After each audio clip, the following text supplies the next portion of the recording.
ಏನಿದು Philips curve ಅಂತ ಕೇಳ್ತಾನೆ. ನೇರವಾಗಿ ಕೇಳ್ತಾನೆ. ಫಿಲಿಪ್ಸ್ ಕರ್ವ್ ಅಂದ್ರೆ ಗೊತ್ತಿರ್ಲಿ, ಅರ್ಥಶಾಸ್ತ್ರದ ಪರಿಭಾಷೆಯಲ್ಲಿ ಕೆಲವೊಂದನ್ನ ನಾವು ಹೆಸರುಗಳನ್ನ ಸೂಚಿಸ್ತೀವಿ. ಅಂದ್ರೆ ಆ ಕಲ್ಪನೆ ಕೊಟ್ಟಂತಹ ವ್ಯಕ್ತಿಗಳನ್ನ ಇಲ್ಲಿ ಪರಿಗಣಿಸ್ತೀವಿ. ಲಾರೆನ್ಸ್ ಕರ್ವ್ ಆಗಿರ್ಬೋದು, ಗಿನಿ ಕೋಎಫಿಷಿಯಂಟ್ ಕರ್ವ್ ಆಗಿರ್ಬೋದು, ಅಥವಾ ಅರ್ಥಶಾಸ್ತ್ರದ ಭಾಷೆಯಲ್ಲಿ ಪರಿಭಾಷೆಯಲ್ಲಿ ಬೇರೆ ಅರ್ಥವನ್ನೇ ಕೊಡುತ್ತೆ. ಹೊರಗಡೆ ಇರುವುದಕ್ಕೂ ಒಳಗಿರೋದಕ್ಕೂ, ನಾವು ಎಕನಾಮಿಕ್ಸ್ ನಲ್ಲಿ ಮಾತಾಡೋದಕ್ಕೂ ಅರ್ಥ ಬೇರೆ ಇರುತ್ತೆ. ಫಾರ್ ಎಕ್ಸಾಂಪಲ್, ಹೊರಗಡೆ ಗೂಳಿ ಓಟ ಅಂದ್ರೆ ಬೇರೆ, ಎಕನಾಮಿಕ್ಸ್ ನಲ್ಲಿ ಗೂಳಿ ಓಟ ಅಂದ್ರೆ ಬೇರೆ, ಬುಲ್ ಅಂತ ಕರಿತೀವಿ. ಶೇರ್ ಮಾರ್ಕೆಟ್ ನಲ್ಲಿ ಏನಾಗಿರುವಂತದ್ದು, ಶೇರ್ಗಳ ಬೆಲೆ ಹೆಚ್ಚಳವಾಗುವುದನ್ನ ಸೂಚಿಸುತ್ತೆ. ಹೊರಗಡೆ ಕರಡಿ ಕುಣಿತ ಅನ್ನೋದಕ್ಕೂ ನಮ್ಮಲ್ಲಿ ಎಕನಾಮಿಕ್ಸ್ ನಲ್ಲೂ ಕರಡಿ ಕುಣಿತಕ್ಕೂ ಡಿಫ್ರೆನ್ಸ್ ಇದೆ. ಏನಾಗುತ್ತೆ, ಇಲ್ಲಿ ಶೇರ್ ಮಾರ್ಕೆಟ್ಗಳು ಕಡಿಮೆಯನ್ನು ಸೂಚಿಸುತ್ತೆ. ಇದ್ರ ಜೊತೆಗೆ ಇನ್ನು ಯೂನಿಕಾರ್ನ್ಸ್ ಅಂತ ಕರಿತೀವಿ, ಪೌರಾಣಿಕ ಪ್ರಾಣಿಗಳನ್ನ ಹೋಲುತ್ತೆ. ನಮ್ಮ ಎಕನಾಮಿಕ್ಸ್ ನಲ್ಲಿ ಯೂನಿಕಾರ್ನ್ಸ್ ಅನ್ನೋದನ್ನ ನವೋದ್ಯಮ ಸ್ಟಾರ್ಟ್ಅಪ್ಸ್ ಗಳಿಗೆ ಹೋಲಿಸ್ತೀವಿ. ಜೊತೆಗೆ ಬೇರೆ ಬೇರೆ, ಅಂದ್ರೆ ಎಕನಾಮಿಕ್ಸ್ ನ ಪದಗಳ ಅರ್ಥನೇ ಬೇರೆ ಅರ್ಥವನ್ನ ಕೊಡುತ್ತೆ ಎಕನಾಮಿಕ್ಸ್ ನಲ್ಲಿ. ಇಲ್ಲಿ ಫಿಲಿಪ್ಸ್ ಅನ್ನೋ ಒಬ್ಬ ವ್ಯಕ್ತಿ ಒಂದು ಕರ್ವ್, ಒಂದು ರೇಖೆಯ ಬಗ್ಗೆ ಮಾಹಿತಿ ಕೊಡ್ತಾನೆ. VVIMP ನಮಗೆ ಇದು ಗೊತ್ತಿರಬೇಕು. ಫಿಲಿಪ್ಸ್ ಕರ್ವ್ ಯಾವುದರ ಸಂಬಂಧ, ಏನನ್ನ ತಿಳಿಸುತ್ತೆ ಅಂತ ಕೇಳಿದ್ರೆ ಗೊತ್ತಿರ್ಲಿ, ಹಣದುಬ್ಬರ ಮತ್ತು ನಿರುದ್ಯೋಗದ ಸಂಬಂಧವನ್ನ ತಿಳಿಸುತ್ತೆ. ಹಣದುಬ್ಬರ ಮತ್ತು ನಿರುದ್ಯೋಗ, ಇನ್ಫ್ಲೇಷನ್ ಮತ್ತು ಏನಾಗಿರುವಂತದ್ದು ಅನ್ಎಂಪ್ಲಾಯ್ಮೆಂಟ್ ನ ಸಂಬಂಧವನ್ನ ತಿಳಿಸುತ್ತೆ. ಏನಿದು ಈ ಫಿಲಿಪ್ಸ್ ಕರ್ವ್ ಹೇಗ್ ತಿಳಿಸುತ್ತೆ ಏನು ಅನ್ನೋದನ್ನ ನೋಡೋದಾದ್ರೆ ನೋಡಿ, ಒಂದ್ ಕಡೆ ಇನ್ಫ್ಲೇಷನ್ ಇದೆ, ಒಂದ್ ಕಡೆ ಈ ಮಾರ್ಕ್ ಅನ್ನ ಇನ್ಫ್ಲೇಷನ್ ಅಂತ ತಿಳ್ಕೊಳ್ಳೋಣ, ಈ ಕಡೆ ಅನ್ಎಂಪ್ಲಾಯ್ಮೆಂಟ್ ಅಂತ ತಿಳ್ಕೊಳ್ಳೋಣ. ಯಾವಾಗ ಇನ್ಫ್ಲೇಷನ್ ಜಾಸ್ತಿ ಇರುತ್ತೋ, ಯಾವಾಗ ಇನ್ಫ್ಲೇಷನ್ ಜಾಸ್ತಿ ಇರುತ್ತೋ ಆಗ ಅನ್ಎಂಪ್ಲಾಯ್ಮೆಂಟ್ ಕಡಿಮೆ ಇರುತ್ತೆ, ಆಗ ನಿರುದ್ಯೋಗ ಕಡಿಮೆ ಇರುತ್ತೆ. ಯಾವಾಗ ಇನ್ಫ್ಲೇಷನ್ ಕಡಿಮೆ ಇರುತ್ತೋ ಆಗ ನಿರುದ್ಯೋಗ ಜಾಸ್ತಿ ಇರುತ್ತೆ. ಯಾವಾಗ ಹಣದುಬ್ಬರ ಜಾಸ್ತಿ ಇರುತ್ತೋ ಆಗ ನಿರುದ್ಯೋಗ ಕಡಿಮೆ ಇರುತ್ತೆ. ಯಾವಾಗ ಹಣದುಬ್ಬರ ಕಡಿಮೆ ಇರುತ್ತೋ ಆಗ ನಿರುದ್ಯೋಗ ಜಾಸ್ತಿ ಇರುತ್ತೆ. ಹೇಗೆ? ಇನ್ಫ್ಲೇಷನ್ ಜಾಸ್ತಿ ಇದ್ರೆ ನಿರುದ್ಯೋಗ ಹೇಗೆ ಕಡಿಮೆ ಆಗುತ್ತೆ? ಪ್ರೊಡಕ್ಷನ್. ಈಗ ಫಾರ್ ಎಕ್ಸಾಂಪಲ್, ನಾನು ಟೊಮ್ಯಾಟೋನ ಬೆಳಿತೀನಿ, ಫಾರ್ ಎಕ್ಸಾಂಪಲ್ ಅನ್ನು ಹೇಳ್ತೀನಿ, ಟೊಮ್ಯಾಟೋನ ಬೆಳಿತೀನಿ. ಅಥವಾ ಈ ಪೆನ್ನನ್ನ ತಗೊಳ್ಳೋಣ. ಈ ಪೆನ್ ಈ ವರ್ಷದಲ್ಲಿ ನಾನೊಂದು 10 ಪೆನ್ಗಳನ್ನ ತಯಾರಿಸ್ತಾ ಇದ್ದೀನಿ ಅಂತ ತಿಳ್ಕೊಳ್ಳಿ. ಈ ಪೆನ್ನ ಬೆಲೆ 10 ರೂಪಾಯಿ ಇದೆ. ಈ ಪೆನ್ನನ್ನ ತಯಾರಿಸ್ಬೇಕು ಅಂದ್ರೆ 10 ಜನ ಬೇಕು. ಫಾರ್ ಎಕ್ಸಾಂಪಲ್, 10 ಪೆನ್ನನ್ನ ತಯಾರಿಸೋದಕ್ಕೆ 10 ಜನ ಬೇಕು, ಜೊತೆಗೆ ಒಂದು ಪೆನ್ನ ಬೆಲೆ 10 ರೂಪಾಯಿ ಇದೆ ಅಂತ ತಿಳ್ಕೊಳ್ಳಿ.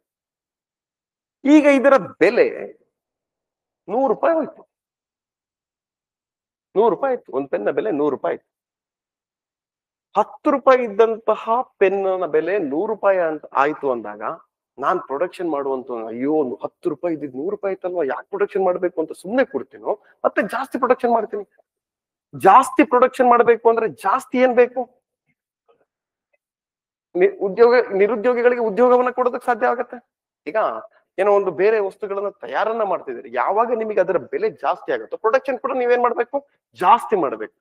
ಯಾವಾಗ ಪ್ರೊಡಕ್ಷನ್ ಜಾಸ್ತಿ ಮಾಡ್ಬೇಕು, ನಿಮ್ಮಲ್ಲೂ ಕೂಡ ಕಾರ್ಮಿಕರ ಸಂಖ್ಯೆ ಜಾಸ್ತಿ ಬೇಕು. ನಿರುದ್ಯೋಗಿಗಳನ್ನ ಕಡಿಮೆ ಅಂದ್ರೆ ಉದ್ಯೋಗಗಳನ್ನ ಜಾಸ್ತಿ ಕೊಡ್ಬೇಕಾಗತ್ತೆ.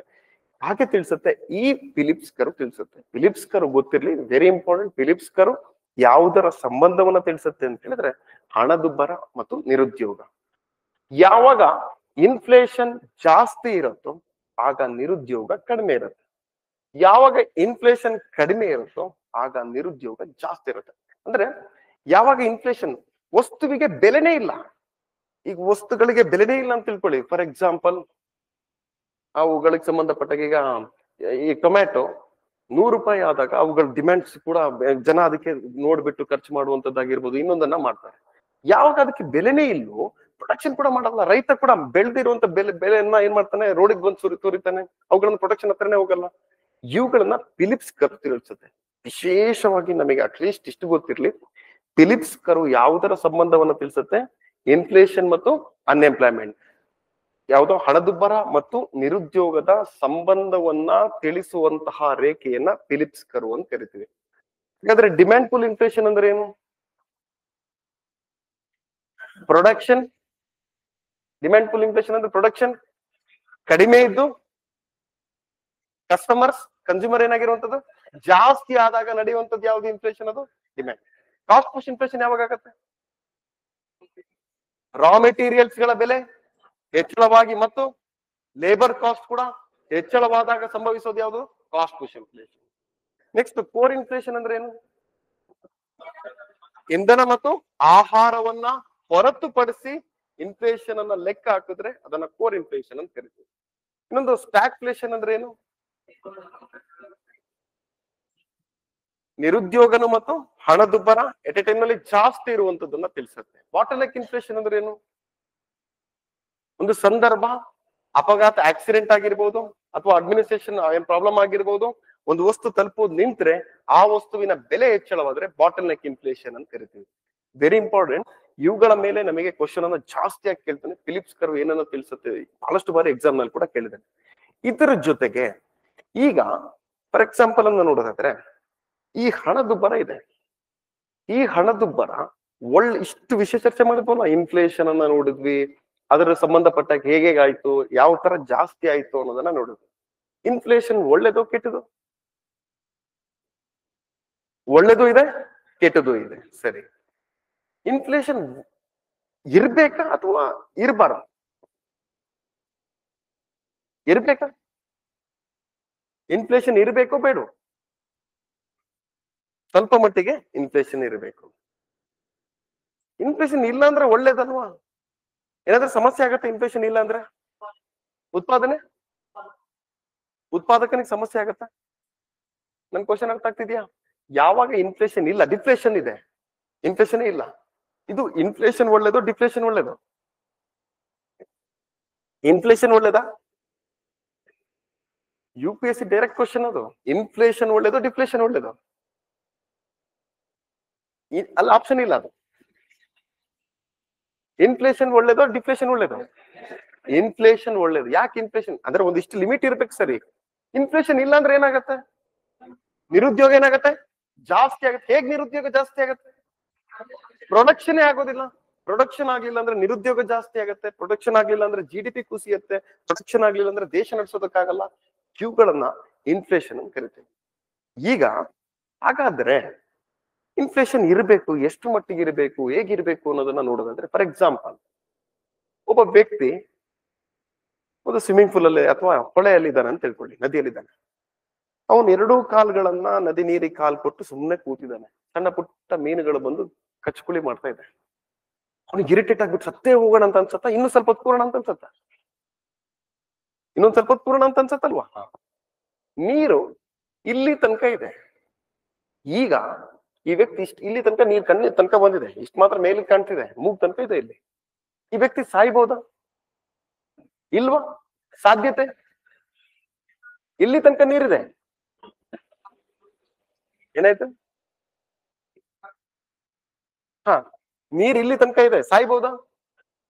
ಚಾನ್ಸಸ್ ಇದೆ. ಈಗ ಏನ್ ಮಾಡ್ಬೇಕು? ಅವ್ನು ಹೇಗಿರ್ಬೇಕು? ಅಲರ್ಟ್ ಇರ್ಬೇಕು. ನೀರು ನನ್ಕಿಂತ ಒಂದು 50 ಅಡಿಗಳು ಜಾಸ್ತಿ ಇದೆ, ನನ್ಕಿಂತ 50 ಅಡಿ ಮೇಲಕ್ಕಿದೆ. ಈಗ ಸಾಯುವಂತ ಸಾಧ್ಯತೆ ಜಾಸ್ತಿ ಇದೆ. ಈಗ ನೀರು ನನ್ಕಿಂತ 1000ಕ್ಕಿಂತ ಹೆಚ್ಚು ಅಡಿ ಜಾಸ್ತಿ ಇದೆ. ಫಿಕ್ಸೆ ಅಲ್ವಾ? ಹಾ, ಒಟ್ಟು ನನ್ನನ್ನ ಆತರ ಮಾಡ್ಬೇಕು ಅನ್ನೋ ಆಸೆ ಅಲ್ವಾ? ಹಾ, ಫಿಕ್ಸೆ ಅಂದ್ರೆ ಯಾವಾಗ ಈ ರೀತಿ ಆಗುತ್ತೆ. ಇದನ್ನ ಇನ್ನೂ ಅರ್ಥ ಆಗ್ಲಿಲ್ಲ ಅಂದ್ರೆ, ಫಾರ್ ಎಕ್ಸಾಂಪಲ್, 1-2 ವರ್ಷದ ಮಗು ಇದೆ, 1-1.5 ವರ್ಷದ ಮಗು ಇದೆ, ಸಣ್ಣ ಪುಟ್ಟ ಮಗು ಇದೆ. ಆ ಪುಟ್ಟ ಮಗು ಹುಸೇನ್ ಬೋಲ್ಟ್ ತರ ಇಲ್ಲಿಂದ ಅಲ್ಲಿಗೆ, ಅಲ್ಲಿಂದ ಇಲ್ಲಿಗೆ ಓಡ್ತಿರತ್ತಲ್ಲ, ಮತ್ತೆ ಹೇಗೆ ಹೋಗತ್ತದು? ಹಾ, 2 ಅಂಬೆಗಾಲುಗಳನ್ನ ಇಟ್ಟು ಮುಂದಕ್ಕೆ ಹೋಗ್ತಿರುತ್ತೆ ಸಣ್ಣಕ್ಕೆ. ಅದಾದ ನಂತರ ಸ್ವಲ್ಪ ಏಜ್ ಆದ ನಂತರ ನಡೆಯೋದಕ್ಕೆ ಪ್ರಯತ್ನವನ್ನು ಮಾಡುತ್ತೆ, ಗೋಡೆ ಗಿಡೆ ಇಟ್ಕೊಂಡು. ಅದಾದ ನಂತರ ಓಡೋದಕ್ಕೆ ಪ್ರಯತ್ನ. ಅದಾದ ನಂತರ ಸ್ಟೆಪ್ ಇದೆ.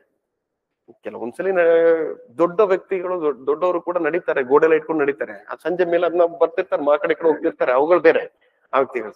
ಹಾ, ವಿಶೇಷವಾಗಿ ಬಿಟ್ಟು ಕೆಲವೊಂದು ಭಾಗದಲ್ಲಿ ಈ ಸ್ಪೆಷಲಿ ವೇಷವೆಲ್ಲ ಹಾಕೊಂಡಿರ್ತಾರೆ. ಅವುಗಳನ್ನೆಲ್ಲ ನೋಡೋದಾದ್ರೆ ಪಾಪ ತುಂಬಾ ಹೆವಿ ಆಗಿರುತ್ತೆ ಕೆಲ್ಸಗಳು. ಹುಲಿ ವೇಷವನ್ನ ಹಾಕಿರ್ತಾರೆ. ಸಂಜೆ ಇಷ್ಟೊತ್ತಿಗೆ ಹುಲಿ ಹಾವಾಗಿ ಹೋಗುವಂತದನ್ನ ಕೂಡ ಗಮನಿಸ್ತಾ ಹೋಗ್ಬೋದು. ಹಿಂಗೆ ಹೀಗೆ ಹೀಗೆ ಹೋಗುವಂತ ವೇಷ ಹುಲಿದಿದೆ, ಹೋಗುವಂತ ಶೈಲಿಗಳು ಬದಲಾವಣೆ ಆಗ್ತಿರುತ್ತೆ. ಈ ತರ ಕೂಡ. ಬಟ್ ಎಲ್ಲಿ ಗೊತ್ತಿರ್ಲಿ,